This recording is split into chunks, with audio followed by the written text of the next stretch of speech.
Satuan Polisi Pamung Praja Kabupaten Bogor berhasil menyita ratusan botol minuman keras berbagai merek dari salah satu kios di wilayah Kandang Roda, Kelurahan Nanggewer, Kecamatan Cibinong, Kabupaten Bogor. Sekretaris Satpol PP Kabupaten Bogor Anwar Anggana mengatakan sebanyak 300 botol minuman keras yang disita oleh petugas.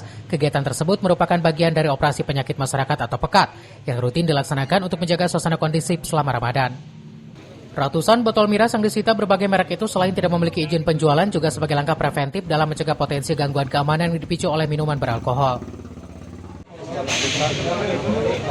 Operasinya dapat beberapa minuman dan diperkirakan mungkin sekitar 200-300 botol lah. Yang pemilik silakan datang hari Senin.